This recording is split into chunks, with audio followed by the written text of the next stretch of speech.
Bienvenidos a Sin Filtro. Continuamos en esta transmisión ininterrumpida, 12 horas, relatando, informando lo ocurrido en los alrededores del volcán de fuego y esta tragedia que enluta a todos los guatemaltecos. La etiqueta de la noche, SF Volcán.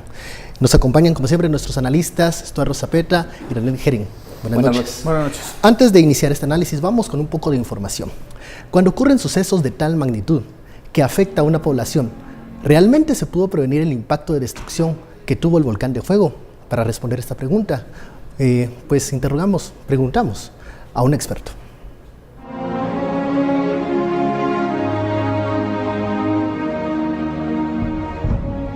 Los fenómenos naturales pueden causar diferentes estragos dependiendo del terreno, incluso la altura en la que se puedan desarrollar. ¿Se pudo realmente prevenir el impacto que causó la erupción del volcán de fuego? Se empezaron a dar advertencias.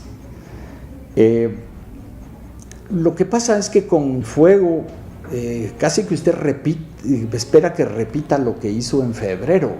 Entonces cuando ahorita que tiene su chimenea bien abierta, entonces cuando usted detecta por medio de los aparatos, los inclinómetros y los sismógrafos que tienen ahí, que hay magma que puede estar o que, digamos, es como inminente que salga.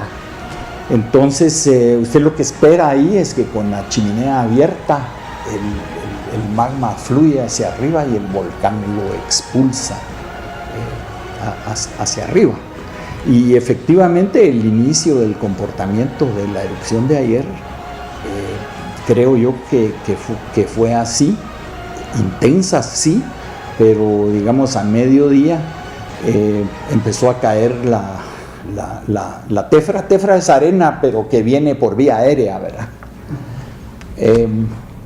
Empezó a caer la tefra y en ese momento, pues, digamos, usted se da cuenta de que hay una erupción intensa.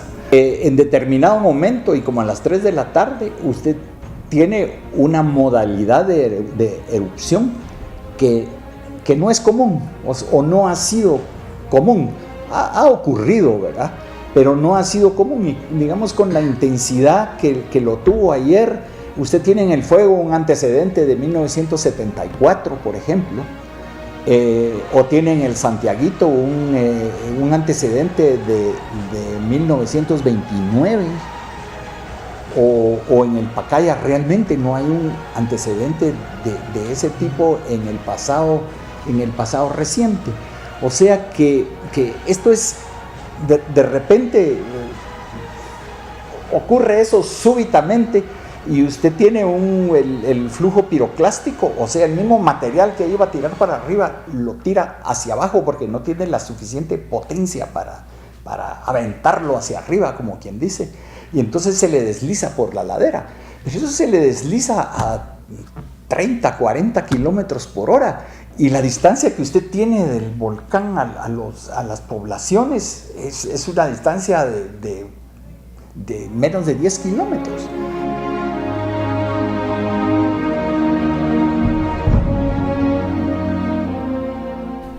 Esa era la opinión, el conocimiento de un experto en temas de esta naturaleza. Pasemos a la primera pregunta, el primer análisis. La reacción del Estado, la reacción del gobierno, de la administración pública, de los entes encargados de reducir los desastres, siempre parecieran quedar muy cortos ante la tragedia, pero ¿realmente se pueden prevenir estos desastres? Héctor. Bueno, creo que por lo que estaban explicando, técnicamente es difícil. Muy difícil. Es muy difícil, ¿verdad? Pero tampoco, digamos, hay que la precaución que se tenía, porque digamos a la explicación que estaban dando sí hay que contraponer, por ejemplo, uno de los primeros mensajes que se recibe en la mañana de precisamente Conred, ¿verdad? Donde dice que sí hay actividad volcánica, que sí hay hay un problema, pero que ven que no hay necesidad de evacuación. Ese mensaje ha circulado ampliamente y es público, entonces no. Pero esto sucede después del mediodía, a propósito, ¿verdad? De hecho, quien da mejor la hora es las últimas personas que evacúan la reunión, ¿verdad? Porque dan las 12:55, dan exactamente la hora de cuando empieza todo toda esa tragedia. Ojo, que el terremoto, el huracán, el volcán haciendo erupción, el temblor no lo podemos evitar. Lo que podemos evitar es el desastre. Y yo creo que una queja constante ha sido que somos un país de reacción, no un país de prevención. Y ya pasó una vez aquí, luego el terremoto de San Marcos, y también estamos en zona volcánica, con lo cual tenemos muchos fenómenos de naturaleza que nos van a afectar, muchos frentes abiertos, con una vulnerabilidad alta, ¿verdad? Y yo creo que eso es importante también entenderlo. Pero creo que contra la reacción de que hacías el comentario de un Estado o no un Estado, está una reacción maravillosa, que es la reacción de la población. Y esa reacción es más allá de lo que siquiera pudimos haber pensado en estas circunstancias. Sé que sigue en estos momentos, va a seguir mañana. Nuestros colegas están en diferentes lugares reportando a estas horas qué es lo que están haciendo las personas, desde llevar una taza de café, un pan, hasta lo que se está haciendo de empresas que están poniendo maquinaria, otras que están mandando personal, los relevos que se están dando, con amenaza de lluvia mañana, como mirábamos en el informe. Lluvia que podría complicar las labores de rescate. Que de hecho, para la información, digamos, el centro de operaciones que estaba en Alotenango ya fue trasladado, precisamente por la lluvia, fue trasladado a Escuintla. Y ahora están en Escuintla para regresar mañana en la madrugada hacia Centro Labores. Pero lo primero, digamos, a pesar de la reacción que tendría que haber, y ya vimos los errores que se han cometido ahí, pero los aciertos de la población, la población que estamos dando, que estamos colectando, que estamos llevando, que estamos incentivando a las personas, eso es lo más precioso que tenemos en Guatemala, y que hemos sobrepasado cualquier línea, izquierda, derecha, blanco, negro, indígena, no indígena, no importa.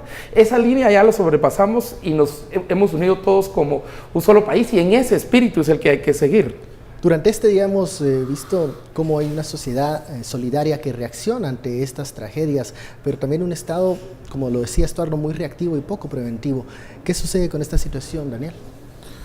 Sí, yo creo que ante tu pregunta de qué se puede hacer en estas circunstancias y cómo se puede prevenir, hay que diferenciar entre la prevención de evacuar a tiempo a las personas y una prevención mucho más estructural de largo plazo, y es hacer planes de ordenamiento territorial que de alguna manera mitiguen o impidan que esas personas estén asentadas donde están asentadas, en un lugar con esas características de riesgo. Y si se considera que el riesgo es muy esporádico, generar protocolos que puedan ayudar a estas personas a salir. O sea, los mapas de riesgo en Guatemala están trazados desde hace ya mucho tiempo. Existen unas nociones desarrolladas por expertos bastante claras de dónde es que puede haber potenciales problemas y dónde no. Y en ese sentido, por supuesto que se puede prevenir, pero es una prevención mucho más de dónde tiene que estar la gente y cómo tiene que estar, y qué clase de infraestructuras tienen que existir para que la gente esté allí, y dónde no. Y obviamente hay una prevención importante, que es esa reacción para evacuar, que es lo único que se puede hacer, por lo que uno, digamos, ha estado leyendo estos días, ante digamos, ante el fenómeno que se dio, no se puede hacer mucho más que evacuar a la gente. Claro, dicho eso, por supuesto, la parte de reacción de la población, de un grupo de grupos de funcionarios que están echando punta desde hace muchísimas horas sin dormir, de una sociedad civil que tiene una capacidad extraordinaria de organizarse con muy poco y de dar tanto, obviamente, teniendo en cuenta la tragedia que está viviendo el país, es algo hermoso de ver, por supuesto, ¿no? Sobrepasa incluso... Yo lo que siento es que al final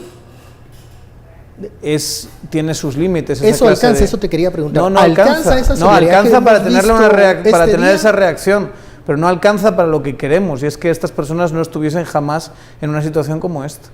Para eso no alcanza, para eso necesitamos al Estado, necesitamos a las instituciones y las necesitamos sanas, las necesitamos profesionales, necesitamos, obviamente viene de la mano de tener presupuesto y buen recurso humano el hecho de que sean eficientes, pero las necesitamos fortalecidas. Sin eso va a ser muy difícil, vamos a volver a vivir otra vez otra tragedia, nos vamos a ver conmovidos todos por la reacción de una sociedad que de verdad es, y lo digo, y algo escribí hoy al respecto, pero lo digo como extranjero, es impresionante, digamos, la capacidad que tiene de apoyo en comunidad, de apoyo al prójimo, y cómo en una situación como esta ese apoyo se extiende al resto de la población, por lo menos temporalmente, pero esa clase de empatía eso, no dura para siempre. Y eso lo contrapones con la debilidad del Estado, pareciera que el Estado no puede cuidar de todo. Quizá por esa razón, en ¿verdad? La comunidad.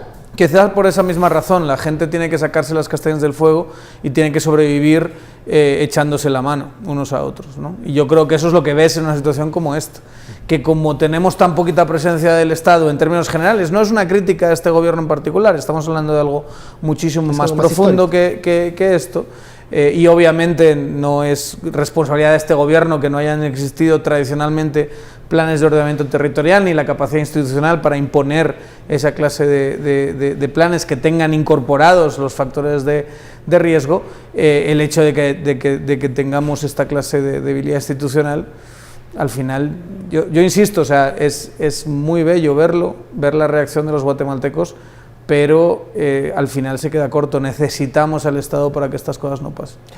Durante la mañana, pues ya en el Congreso de la República citó a las autoridades, entre ellas Insibume y Conred, para escuchar las explicaciones y se dieron las alertas oportunas para realizar estas evacuaciones a tiempo.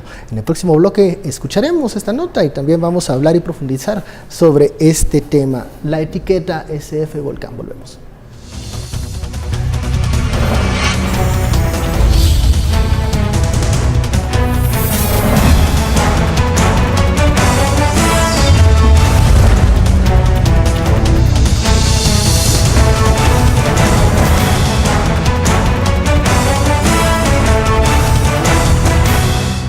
El volcán de fuego tuvo una erupción en febrero y la de este domingo fue la más fuerte. El INSIBUME mantuvo el monitoreo y emitió 9 boletines para advertir a las instituciones correspondientes sobre lo que estaba ocurriendo. Incluso pidieron elevar el nivel de alerta.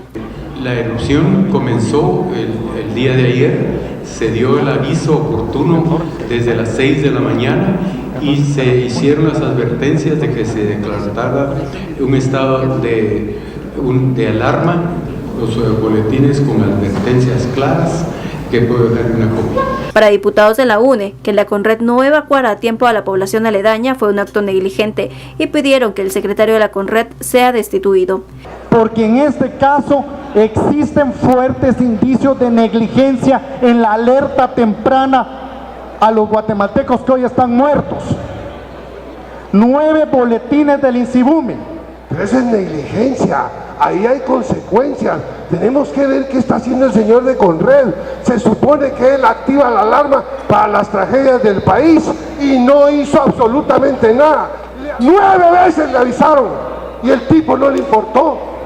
Señores diputados, el Congreso debería de citar y mañana mismo pedirle la renuncia a ese individuo y llevarlo ante el Ministerio Público para que tenga consecuencias penales. Mientras el INSIBUME asegura que continúa el riesgo, principalmente por los ríos que bajan del volcán con flujos piroclásticos.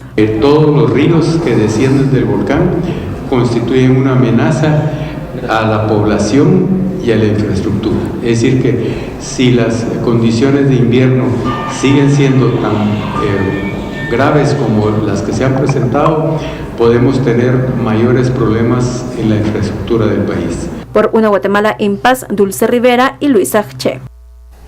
Ahí tiene usted pues el ambiente que se vivió en el Congreso de la República esta tarde.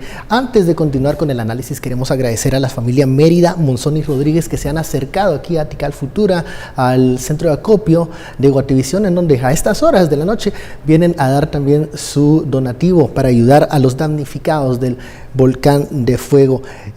Hacemos la invitación para que continúen con esta noble labor. Durante la tarde vimos cómo se acercaron muchos grupos de guatemaltecos y ya la ayuda está siendo trasladada también, así como hacemos la invitación para que lleguen al centro de acopio más cercano de su población. Mañana continúan estas labores de recolectar víveres, ropa, colchones también para los damnificados de esta tragedia. Continuemos con el análisis. ¿Se vale el debate de buscar ya responsables? Esto que escuchamos en el Congreso de la República fue criticado por algunos porque dicen no es el momento ahora de buscar quién tiene la culpa, sino de tratar de rescatar a los afectados y de protegerlos. ¿Qué pasa con estos llamados de que existió negligencia? Muy rápido para estar buscando este tipo de respuestas. Oportunismo político, dicen algunos. Hay mucha crítica por parte de los guatemaltecos y yo creo que nuestra atención ahorita no está puesta y digámoslo como es. Ahorita lo que el Congreso diga, haga, decida, cuidado, porque está tomando decisiones bien complicadas. Es un arma de doble filo. Es un arma de doble filo, no poner atención al Congreso, porque igual nos querían pasar hoy un préstamo de 250 millones de dólares, ¿verdad? Igual tenían otras leyes ahí que no tienen que ver nada con la tragedia, ¿verdad? Con el desastre. No tienen que son ver. Agendas para mañana y pasado. Esas sí, agendas hay que tener cuidado. No sé si la agenda ya empezó a circular hoy, entonces hay que tener cuidado, ¿verdad? Entonces es un arma de dos filos, no ponerle atención, pero ponerle atención al Congreso no significa que le quitemos atención, por ejemplo, a lo que está pasando en mi departamento, en Chimaltenango. Varias comunidades de Yepocapa, estos son los momentos en que no se sabe nada de estas comunidades de Yepocapa.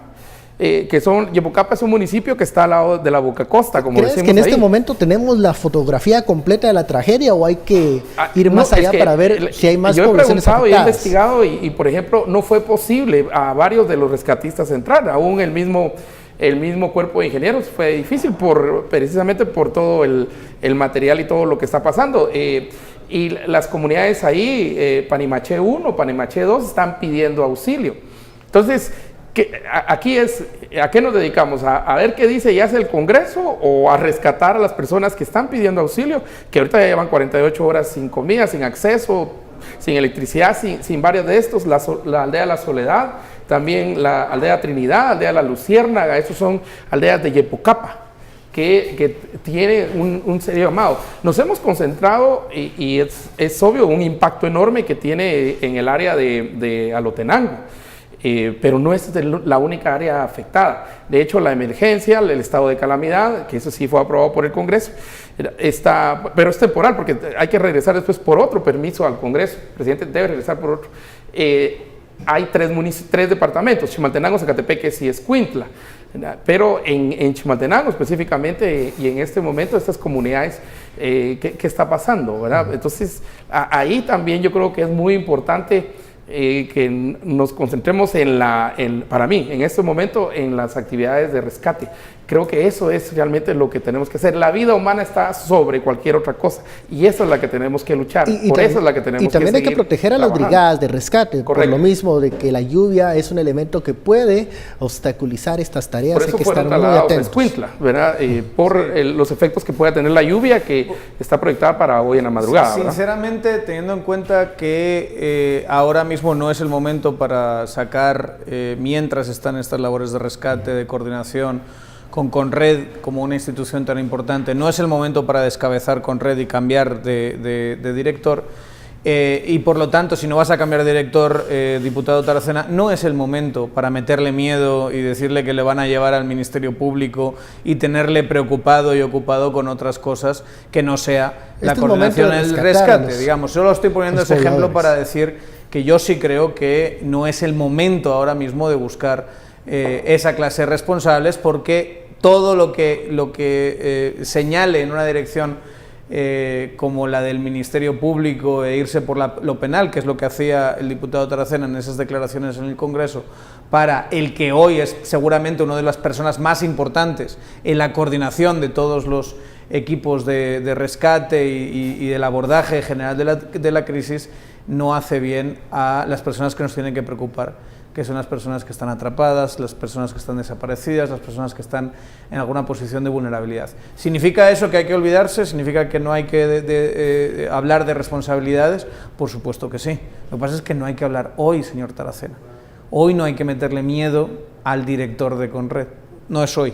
Quizá tenga que hacerlo mañana, quizá tenga que hacerlo en 2 días, quizá tenga que hacerlo en 1 semana. Depende de cuánto dure toda esta crisis. Y sí, hay que decir, ¿de verdad hubo una advertencia de Insibume 9 donde Insibume decía hay que evacuar y Conred no evacuó? ¿O Insibume informó simplemente que había una actividad como ha habido en el volcán en otras ocasiones donde no se ha dado esto y donde no ha hecho falta evacuar? ¿Cuáles son los mecanismos de detección de riesgo? ¿Hubo o no hubo reacción rápida por parte de los equipos de rescate? Sinceramente creo que es algo que hay que evaluar en los próximos días con la cabeza más fría, y seguramente lleguemos a la conclusión de que, oh sorpresa, tenemos instituciones débiles que no están debidamente capacitadas. Se ha hablado bastante de la labor concretamente del director actual de Conred en la elección de sus equipos y en la clase de políticas de contrataciones. Yo creo que todas esas cosas hay que revisarlas, pero no es hoy que hay que revisarlas. Yo siento que hoy era un día y es un día, hoy, mañana y seguramente pasado, días para ayudar, colaborar, tranquilizar y sí, estar unidos como país. Nos envió un mensaje Luis Azardo con la etiqueta SF Volcán. Se ha señalado que evacuar a la población. Dice, quien ha trabajado en evacuaciones masivas sabe que no ocurre en minutos.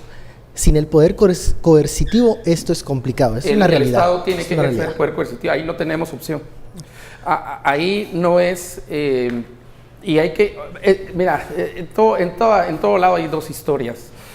Los que hemos crecido o crecimos en pueblos sabemos que para las personas su vaca, su pollo, aún su perrito, sobre todo su perrito, ahora viste el rescate de muchas mascotas, ¿verdad? Pero el cerdito, que es el ahorro y todo eso, pasa a ser parte fundamental de las personas. Ante eso está la vida. Tal vez para uno que vive en una ciudad es difícil entenderlo, pero para las personas no, y así es aquí, así es en Siria con los refugiados, así, o sea, no es un fenómeno que miremos solo en Guatemala, es un fenómeno, es una reacción normal de la persona, lograr salvar aquello que le represente a futuro una posibilidad. Ahí no hay opción. Y es porque cuando, como hace el experto, hace el análisis y lo explica muy bien, este lanzamiento del volcán, la lava recorre digamos, es muy lenta, ¿verdad? Por eso es que en el caso de Hawái hasta la van a filmar y se acercan un poco y todo eso, pero es la lentitud. Esto, todo el material piroclástico es una cosa muy diferente, es una velocidad que a veces alcanza mayor velocidad de lo que puede correr un humano. Entonces, esa es otra forma. La advertencia llega en la mañana, digamos, ya el lanzamiento del volcán es al mediodía y a la 1 de la tarde. Sí, es correcto, digamos, la evacuación no es solamente se va a evacuar, y se han trabajado modelos en ese campo, también, por ejemplo, en otras circunstancias, maremotos, por ejemplo, ¿verdad? Nos dice en otro mensaje Luis Azardo, queremos estar al nivel de Japón, salvando distancias en recursos. La clave está en la distribución de roles y responsabilidades, gobierno central, gobierno municipal y, ojo, organización comunitaria. Ya la gente se entrena y participa activamente, es cuestión cultural. Así es. Creo que hay 2 cosas que tenemos que señalar, miren, de lo malo lo bueno, las lecciones que estamos aprendiendo. Una de las primeras lecciones es que en los ejercicios que se hicieron previo, de hecho los ejercicios acaban de ser, ¿verdad? Participó la comunidad muy involucrada y todo eso. Y yo creo que eso va educando a las comunidades. Y lo segundo es que las comunidades, precisamente hoy en la madrugada, ya estaban, que yo estaba en contacto con los que estaban dirigiendo, ya estaban organizadas y las mismas comunidades ayudaron a rescatistas, sobre todo gente del ejército y todo eso, a llevarlos para poder encontrar los caminos. Y yo creo que eso es lo importante, la participación de la comunidad. Muchos mensajes con la etiqueta SF Volcán hacen alusión de por qué se viven en esas zonas o en las faldas de un volcán.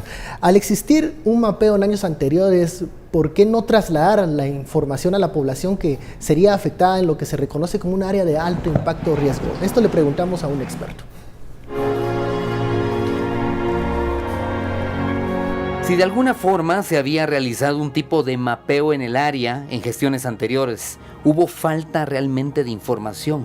En los mapeos de los posibles flujos piroclásticos, hay un mapa de Conred que data del 2012. Y en el 2012 usted tiene ahí las patas de araña, por así decirlo, porque como esto se viene entre las cañadas, ¿verdad? Entre las cañadas del volcán, entonces usted no sabe si de ocurrir esto, cuál cañada va a agarrar, ¿verdad? En el momento que ocurre, pues depende en qué dirección venía o etcétera. Hay una en el que este evento se materializa. Entonces, ¿qué se puede hacer ahí? Esto depende de los planes de ordenamiento territorial que usted pueda tener. O sea, si usted tiene el mapa de amenaza, entonces el paso siguiente del mapa de amenaza es, miremos cuáles son las poblaciones que están dentro del área de amenaza. Y en ese momento en que eso no ha ocurrido, es cuando digamos, la municipalidad, el Estado, no sé, alguien puede empezar a plantearse qué hago con toda la gente que está en el paso de esta amenaza. Y más que yo sé que esta amenaza es de tipo instantáneo. Es decir, cómo poco a poco puedo ir sacando a las personas de las áreas de mayor riesgo. Eso le recuerda a usted el Cambrai, ¿verdad? Entonces, por ejemplo, en el Cambrai había mapeada una zona de amenaza. Y sin embargo, ¿cómo podemos hacer para, digamos, prevenir que ahí haya un desarrollo urbano o semiurbano? De alguna manera, nosotros deberíamos ser un poco más eficientes en poner sobre la mesa, digamos, información, ¿verdad? Pero una información que sea digerible por la población objetivo. No lo hemos puesto. No hemos puesto suficiente sobre la mesa. En la Asociación Guatemalteca de Ingeniería Estructural y Sísmica, de la cual yo he estado en la directiva y estoy ahora en los comités técnicos, tenemos precisamente ahorita un planteamiento de poner información, no acerca de los volcanes, que es este asunto, porque esa no es nuestra especialidad, sino en cuanto a la vulnerabilidad sísmica, ¿verdad? Entonces, esa es una componente. Poner sobre la mesa material para conocer esto.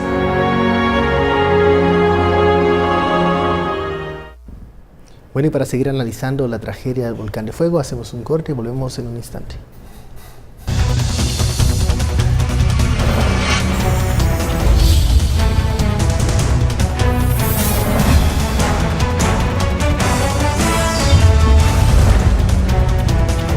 Continuamos en Sin Filtro, la etiqueta de la noche SF Volcán. En estos momentos hacemos un enlace en directo con nuestro compañero William Poroj, que se encuentra en el albergue del Salón Municipal de Escuintla. Adelante, William, con tu reporte.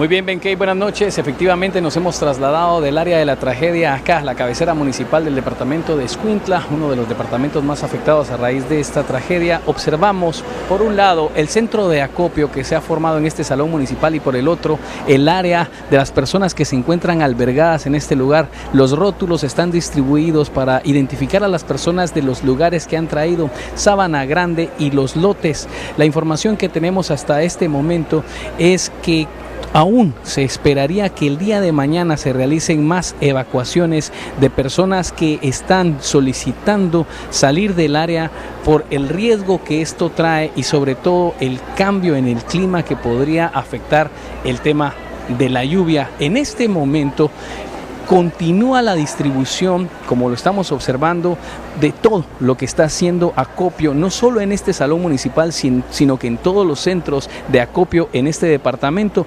Lo que se está realizando en este momento ahora es tratar de enviar esos contingentes hasta el área de desastre, pero se estarán realizando y reanudando estos envíos, así como el rescate de personas a partir de las 5 de mañana cuando mejore la situación del clima, es decir, también cuando amanezca y cuando salga la luz del sol. Ven. En momentos en el albergue municipal de Escuintla, ¿cuáles son los víveres o las donaciones que se pueden en este momento ir a dejar a estos lugares y las que más se necesitan en este instante?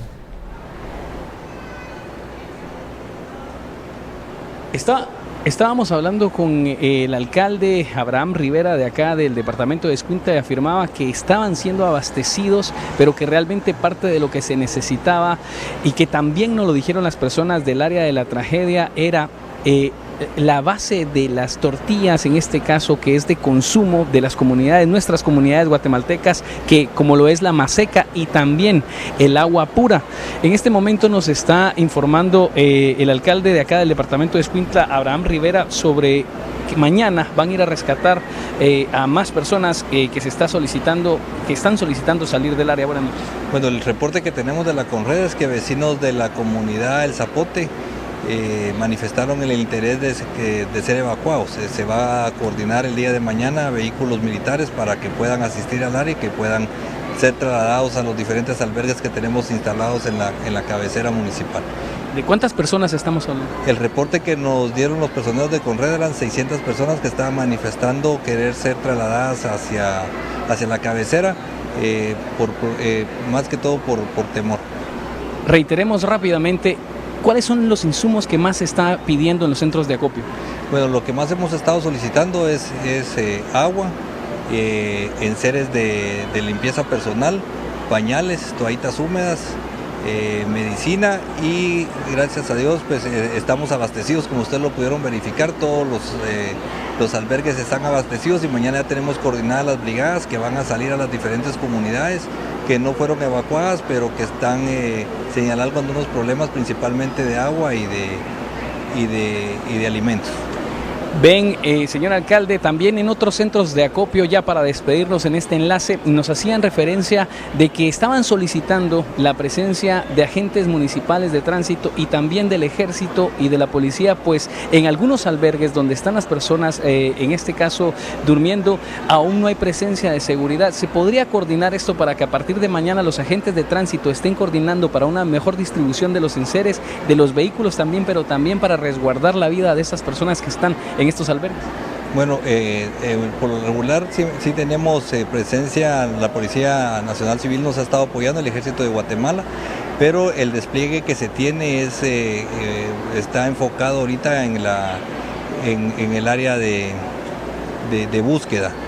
Hay 650 rescatistas en el área y ahí estamos haciendo también con la PMT algunos cortes de tráfico para que la gente no llegue hacia el lugar de la catástrofe, y en el centro de la ciudad también estamos cubriendo con el tráfico para resguardar los albergues, pero estamos coordinando con todas las fuerzas de seguridad y vamos a verificar eso y poner la seguridad correspondiente. Muy bien, eran las palabras del alcalde de Escuintla, Abraham Rivera, y con estas imágenes nosotros nos despedimos. Reiteramos, nos encontramos en el Salón Municipal del Departamento de Escuintla. Compañeros, regresamos con ustedes. Muchas gracias, William, y un reconocimiento a todos los periodistas que se encuentran en el área informando a la población de lo que sucede en el área del volcán de fuego. Y bueno, también hay que informar que hemos recibido llamadas a la redacción del Noticiero Guatevisión de pobladores de Escuintla que, bueno, están dando la alerta que la sede del ICS de Escuintla se encuentra ya colapsado y que también hay llamados de emergencia de pobladores de Yepocapa y que no se ha podido llegar a esas poblaciones. Hay que estar atentas. 8 comunidades de Yepocapa. En el bloque anterior escuchábamos al experto lo que mencionaba de un tema que muchas veces se deja como un tema secundario cuando ocurren estas catástrofes, y es qué hacer con todas estas personas que habitan lugares de riesgo, el llamado plan de ordenamiento territorial, algo que no llama la atención, pero que muchas veces es la clave para evitar este tipo de tragedias, Daniel. Sí, es lo que decíamos antes, es una política de largo plazo, es una política que requiere de institucionalidad, que requiere de autoridad, que requiere de fuerza por parte de lo público, del Estado, que requiere sacrificios, porque muchas veces la gente va a querer vivir ahí, la gente se va a resistir a abandonar determinadas comunidades, y hasta que no tengamos esa clase de institucionalidad vamos a estar viviendo esto como un bucle melancólico una y otra vez. Vamos a tener Cambrais, vamos a tener volcán de fuego, vamos a tener todo tipo de tragedias, porque Guatemala es un país que es muy vulnerable a esta clase de fenómenos, terremotos, como hemos visto, volcanes, derrumbes, inundaciones. Es de los países del mundo más vulnerables a esta clase de fenómenos, a todos los que está relacionado con el cambio climático, con crisis ambientales, y teniendo en cuenta que tenemos esa clase de características, solo la institucionalidad va a poder solucionarlo. Yo insisto, con todo lo maravilloso que es la reacción de la gente, la reacción del chapín promedio, que es una buena persona, que es que es de personas trabajadores, digamos, y trabajadoras, va a ser muy limitado. Siempre vamos a estar enfrentándonos a los mismos problemas, siempre va a ser reactivo y vamos a acabar siempre en esta clase de tragedias. ¿Qué pasa con falta de soluciones creativas? Porque en el corte hablábamos de modelos de producción también. Sí. Es una contradicción, pero bueno, en las faldas de los volcanes muchas veces hay terreno muy productivo para ciertos cultivos, pero también eso indica que van a haber poblaciones allí muy vulnerables, porque bueno, ahí están las tierras que son objetivo para el cultivo. ¿Qué hacer? ¿Cómo crear alternativas en donde también los pobladores no se tenga que utilizar la fuerza para sacarlo, sino tal vez alternativas que les sean rentables, que sean atractivas para salir de las áreas donde la vida corre peligro? Bueno, en el área del rodeo y todo, y yo quiero insistir en Yepocapa. Y por favor, quiero seguir insistiendo en Yepocapa, y ojo con los mensajes, y aquí a las autoridades. 8 comunidades que todavía no sabemos nada de esas comunidades. Pero mira, se está hablando bastante de eso, de comunidades que además tienen cientos de personas y que están en crisis y en vulnerabilidad. Incomunicados. Si esto es así, digamos, el Estado, el gobierno, está ocultando la información o está retardándola eso es de una gravedad tremenda. O sea, lo que sí necesitamos es que las instituciones sean confiables en estos momentos, ¿no? Que siempre lo sean, pero ahora especialmente. Entonces, de verdad sí hay que hacer un llamado a que se explique todas estas informaciones sobre comunidades aisladas donde puede haber un montón de personas con serios problemas y que se está hablando y se está pasando todo tipo de información que es muy confusa. Sí sería de gran ayuda que las autoridades den la información más clara posible sobre en qué situación están comunidades como las que están mencionando. Y para evitar la desinformación. Y miren el impacto. Hay dos cosas. Así es la pregunta con relación a la relación económica, el sistema de producción. Suena como una paradoja, pero así es. Es una zona, precisamente por ser volcánica, de alta productividad. Café, por ejemplo, ¿verdad? El café de Antigua es precisamente uno de los más apreciados en el mundo y mejor pagados, ¿verdad? Pero se siembra alrededor precisamente de estas áreas, ¿verdad? Y no solo café, ahí hay pascua, ahí hay también cultivos de mini vegetales, hay mucha producción alrededor. Eso mismo atrae comunidades, pero al mismo tiempo alta productividad tiene que balancearse en una ecuación con alto riesgo, precisamente por los volcanes. Yepocapa, Acatenango, precisamente es otro tipo de café de origen, ¿verdad? Ya con nombre. Pero eso es en relación a la paradoja que yo digo, la paradoja económica, ¿verdad? Que al mismo tiempo hay alto riesgo, pero con alta productividad atrae comunidades y zonas semi-urbanas. Ahora, con relación a una noticia que está surgiendo en estos momentos, porque nos preguntan desde San Marcos que están viendo que cae arena en San Marcos, ¿verdad, pobladores? Insibumi acaba de lanzar hace minutos, Eddie Sánchez, ¿verdad? Insibumi GT, que la ceniza que cae en algunas zonas del país es por el fuerte viento que hay, y el cual provocó que se levante la ceniza que ya desde ayer viene lanzando el volcán y se desplace en varias direcciones.